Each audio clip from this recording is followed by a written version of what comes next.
আগামী জাতীয় সংসদ নির্বাচনকে ঘিরে কিশোরগঞ্জে ৩, করিমগঞ্জের তারাইল আসনে জমে উঠেছে রাজনৈতিক মাঠ। ইতিমধ্যেই হেভিওয়েট প্রার্থীদের আগমনে সরগরম হয়ে উঠেছে পুরো এলাকা। বিএনপি ও জামায়াতে ইসলামীর নেতারা প্রতিনিয়ত বিভিন্ন সভা সমাবেশ ও সামাজিক অনুষ্ঠানে অংশ নিয়ে নির্বাচনী প্রচার চালাচ্ছেন। বাড়ছে তাদের দলীয় তৎপরতা ও সাংগঠনিক গতিশীলতা।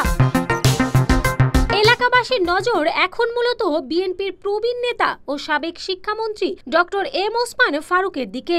যুক্তরাষ্ট্রে দীর্ঘদিন অবস্থান শেষে তিনি সম্প্রতি দেশে ফিরে নির্বাচনী মাঠে সক্রিয় হয়েছেন। বিএনপির চেয়ারপারসনের উপদেষ্টা এই নেতা দেশে ফিরে গণসংবর্ধনা, মতবিনিময় ও এলাকায় গণসংযোগে অংশ নিচ্ছেন।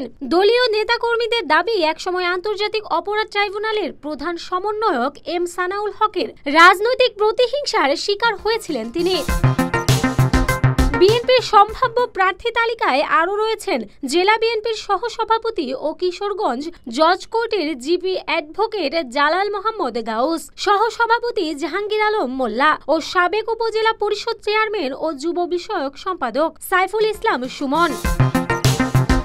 অন্যদিকে জামায়াতে ইসলামের পক্ষে কেন্দ্রীয় মজলিসের শুরা সদস্য সাবেক রাষ্ট্রপতি আব্দুল হামিদের শ্যালক কর্নেল অবসরপ্রাপ্ত অধ্যাপক ডক্টর জিহাদ খানকে একক প্রার্থী হিসেবে ঘোষণা করা হয়েছে। এলাকা জুড়ে তিনি বিনামূল্যে চিকিৎসা সেবা চালু করে জনসম্পৃক্ততা বাড়াচ্ছেন। তার পক্ষে সরব রয়েছে দলের নেতাকর্মীরাও। দলটি ইতিমধ্যেই ওয়ার্ড, ইউনিয়ন, পৌরসভা ও উপজেলা পর্যায়ে সাংগঠনিক কমিটি গঠন করে মাঠে নেমেছে। এই আসনে ইসলামী আন্দোলন বাংলাদেশ ও কমিউনিস্ট পার্টি থেকেও সম্ভাব্য প্রার্থীরা এলাকায় গণসংযোগ করেছেন। যদিও এখনো কারো প্রার্থিতা চূড়ান্ত হয়নি, তবে দলগুলো নিজেদের সংগঠিত করে সম্ভাব্য লড়াইয়ের জন্য প্রস্তুতি নিচ্ছে।